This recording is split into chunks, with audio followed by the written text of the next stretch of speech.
Hello everyone, welcome to Shruti vlog.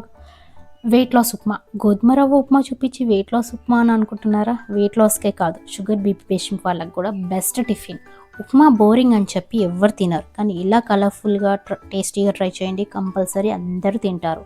First pan పెట్టేసుకొని అందులో oil వేసి కొంచెం జీలకర్ర వేసి కట్ చేసుకున్న ఆనియన్, క్యారెట్, స్వీట్ కార్న్, బఠానీ, మిర్చి, కరివేపాకు ఇవన్నీ వేసేసి ఒక 2 మినిట్స్ వేయించుకోవాలి. అందులో కొంచెం జింజర్ గార్లిక్ పేస్ట్, సాల్ట్ వేసి ఇంకొక 1 మినిట్ వేగాక వాటర్ పోసేయాలి. అంటే గోధుమ రవ్వ 1 కప్ ఉంటే వాటర్ 2 కప్స్, అలా ఆ రేషియో చూసుకొని వాటర్ పోసుకొని ఒక 5 మినిట్స్ బాయిల్ చేసుకోవాలి. బాయిల్ అయ్యాక అందులోనే కొంచెం గోధుమ రవ్వ వేసేసేసి ఒక 10 మినిట్స్ సిమ్లోనే పెట్టి బాయిల్ చేసుకోవాలి. 10 మినిట్స్ అయినాక దించేయడమే, అంతే, రెడీ టేస్టీ కలర్ఫుల్ ఉప్మా. నచ్చిందా? Like, share, subscribe to our channel Shruti vlog.